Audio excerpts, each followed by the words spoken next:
Assalamualaikum warahmatullahi wabarakatuh. Perkenalkan, kami dari kelompok 3 yang beranggotakan saya sendiri, Afni Rismayana, dengan NPM 2019-1450623. Dan yang kedua ada Febi Arta Lestari dengan NPM 2019-1450687. Berikutnya ada Astrid Swastika Ayuning Tias dengan NPM 2019-1450688. Di sini kelompok kami akan menjelaskan tentang lembaga pendukung perdagangan luar negeri. Langsung saja, yang pertama saya akan menjelaskan tentang Direktorat Jenderal Bea dan Cukai. Menurut Keputusan Menteri Keuangan atau KMK nomor 32 atau KMK 01 tahun 1998 tentang organisasi dan tata kerja Direktorat Jenderal Bea dan Cukai, pasal 1 menyatakan bahwa lembaga kepabeanan, dalam hal ini Direktorat Jenderal Bea dan Cukai atau DJBC, dapat diibaratkan sebagai penjaga perbatasan negara dalam bidang ekspor-impor.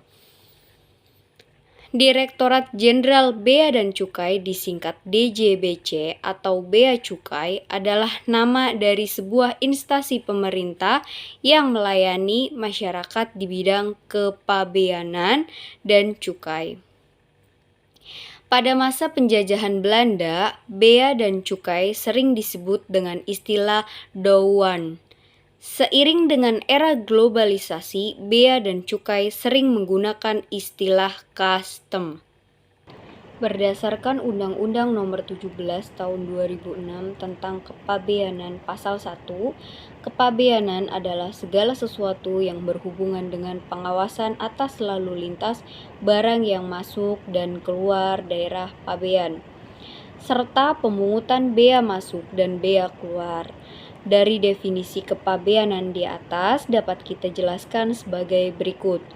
Yang pertama, daerah pabean adalah wilayah Republik Indonesia dan tempat-tempat tertentu di zona ekonomi eksklusif atau ZEE dan landas kontinen yang terdapat pada kegiatan tertentu.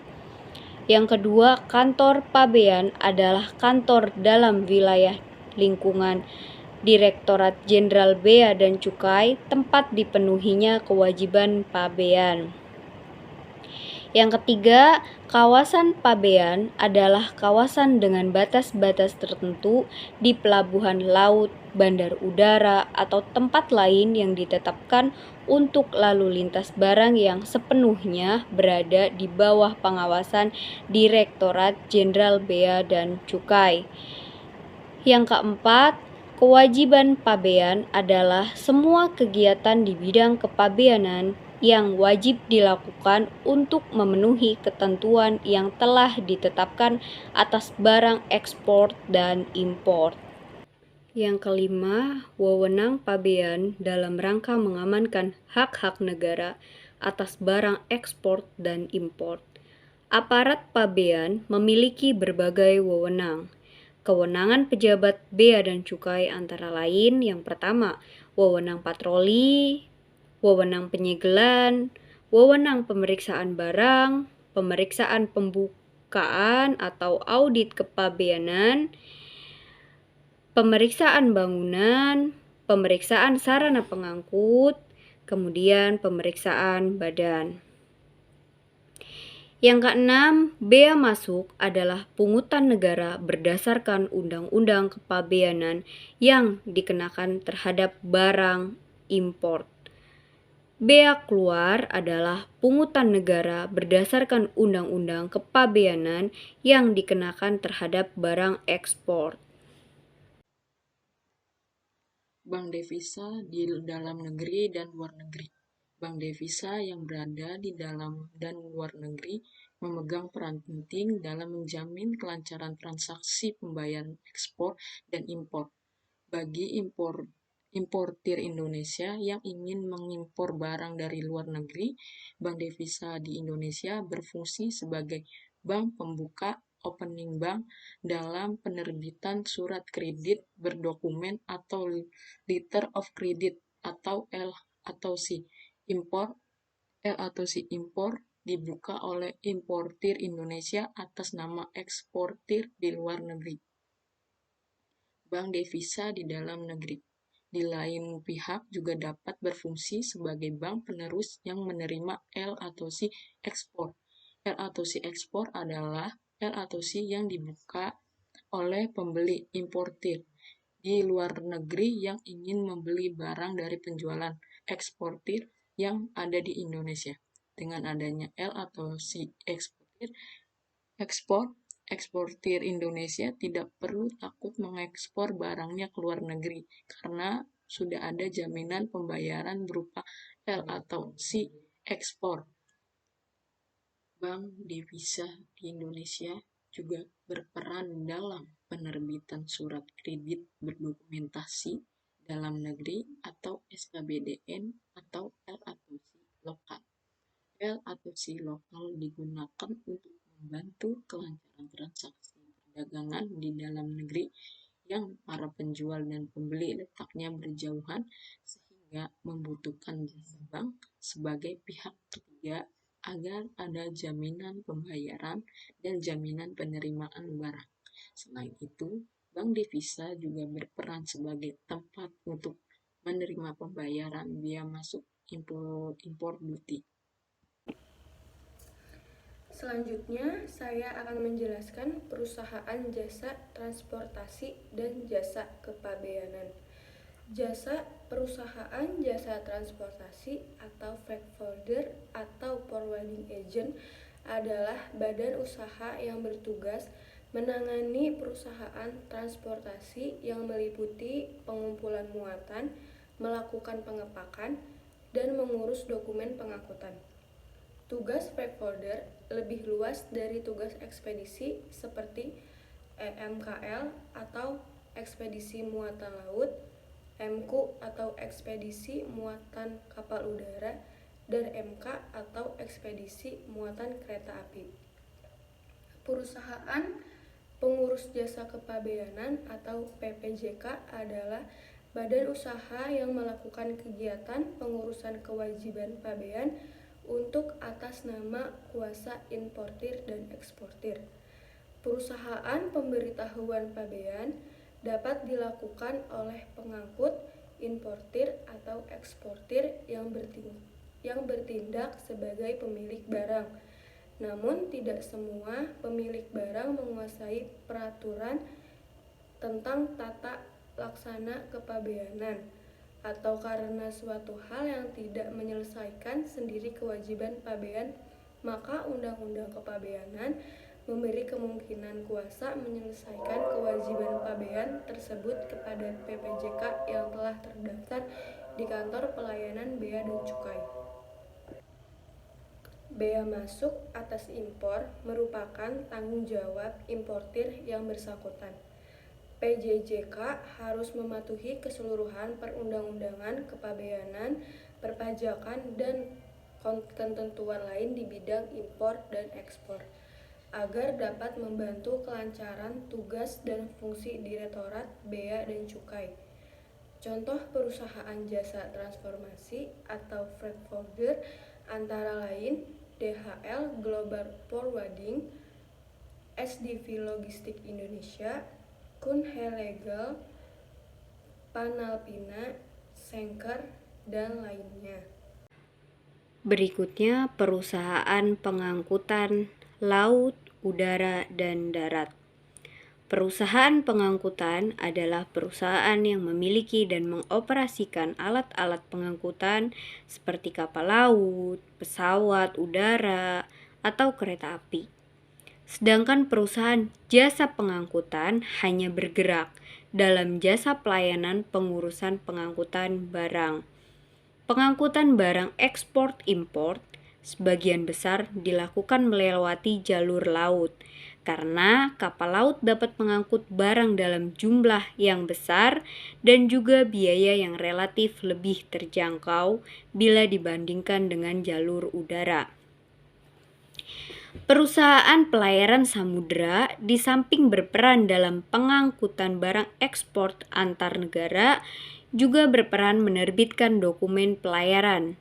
Dokumen pelayaran atau Bill of Lading atau BL atau konnosemen sangat penting karena dokumen ini dapat digunakan oleh eksportir untuk mendapatkan pembayaran L atau C yang diterimanya dari importir. Di samping itu, dokumen B atau L juga berfungsi sebagai alat bukti kepemilikan barang yang diangkut oleh kapal laut, menurut Iswi Haryani tahun 2010 halaman 33. Contoh perusahaan pelayaran yang ada di Indonesia antara lain Samudra Indonesia, Maersk Line, Key Line, Hyundai, CMA CGM, dan lainnya. Contoh perusahaan penerbangan antara lain Garuda Indonesia, Singapore Airlines, KLM Royal Dutch, Cathay Pacific, Qatar Airways, dan lainnya. Perusahaan asuransi. Asuransi adalah pemberian fasilitas berupa ganti rugi atas kerugian yang timbul sebagai akibat dari suatu peristiwa yang tidak pasti. Perusahaan asuransi berperan besar dalam melancarkan kegiatan bisnis ekspor-impor. Barang-barang ekspor dapat hilang atau rusak karena berbagai macam sebab. Bahkan kapal pengangkut barang ekspor bisa saja tenggelam di tengah laut.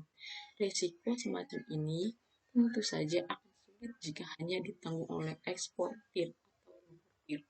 Untuk mengantisipasi hal ini, diperlukan peran perusahaan asuransi guna ikut membantu menjamin risiko kehilangan atau kerusakan. Contoh perusahaan asuransi Aspher, Toko Marine Indonesia, PT Asuransi AC Indonesia. Selanjutnya, saya akan menjelaskan tentang kedutaan asing dan kedutaan Indonesia. Kantor kedutaan asing yang ada di Jakarta dapat digunakan sebagai sumber informasi tentang potensi pasar ekspor produk Indonesia di negara-negara yang bersangkutan. Para eksportir dari Indonesia dapat diminta informasi lewat surat atau email kepada kedutaan asing yang ada di Indonesia perihal jenis barang apa saja yang dibutuhkan oleh negara tersebut dapat dihubungkan dan dijadikan sebagai rekan bisnis. Beberapa kedutaan asing di Indonesia pula yang masyarakatnya bermuatan faktur konsulat atau consular invoice, terdapat barang-barang yang akan diekspor ke negara-negara mereka. Faktur konsulat berfungsi untuk mengecek kebenaran data barang ekspor serta mengesahkan pengalapan barang-barang ekspor ke negara-negara tertentu. Tidak semua memperlakukan ketentuan faktur konsulat menurut Iswi Haryani tahun 2010 halaman 34. Selanjutnya, saya akan menjelaskan surveyor dan pemeriksa mutu barang. Surveyor adalah perusahaan survei yang mendapat otoritas dari dan ditetapkan oleh Menteri Perdagangan untuk melakukan verifikasi atau penelusuran teknis atas ekspor dan impor sebelum muat barang. Di sisi lain, perusahaan surveyor juga dibutuhkan kaitan dengan impor barang, yaitu dengan memeriksa barang impor yang akan diimpor ke Indonesia guna kepentingan pembayaran pajak atau pembebanan bea masuk. Lembaga pemeriksaan mutu barang adalah lembaga yang bertugas melakukan pengujian mutu barang dan selanjutnya menerbitkan sertifikat barang mutu. Selanjutnya, departemen dan instansi terkait. Departemen Perdagangan berperan meningkatkan kinerja ekspor produk Indonesia. Departemen Perindustrian berperan membina perusahaan industri dalam negeri agar bersaing di tingkat global. Departemen Keuangan berperan memuat kebijakan kepabean yang dapat memperlancar kegiatan ekspor-impor untuk memajukan perekonomian nasional. Badan Koordinasi Penanam Modal atau BKPM berperan mengkoordinasikan kegiatan penanaman modal asing atau PMA dan penanaman modal dalam negeri atau PMDN agar dapat memajukan perekonomian Indonesia. Sementara itu, Badan Pengembangan Ekspor Nasional atau BPEN berperan melakukan kegiatan promosi dan membantu pemasaran produk ekspor Indonesia di luar negeri. Sekian pembahasan materi tentang lembaga pendukung perdagangan luar negeri dari kelompok kami. Kurang lebihnya mohon maaf. Assalamualaikum warahmatullahi wabarakatuh.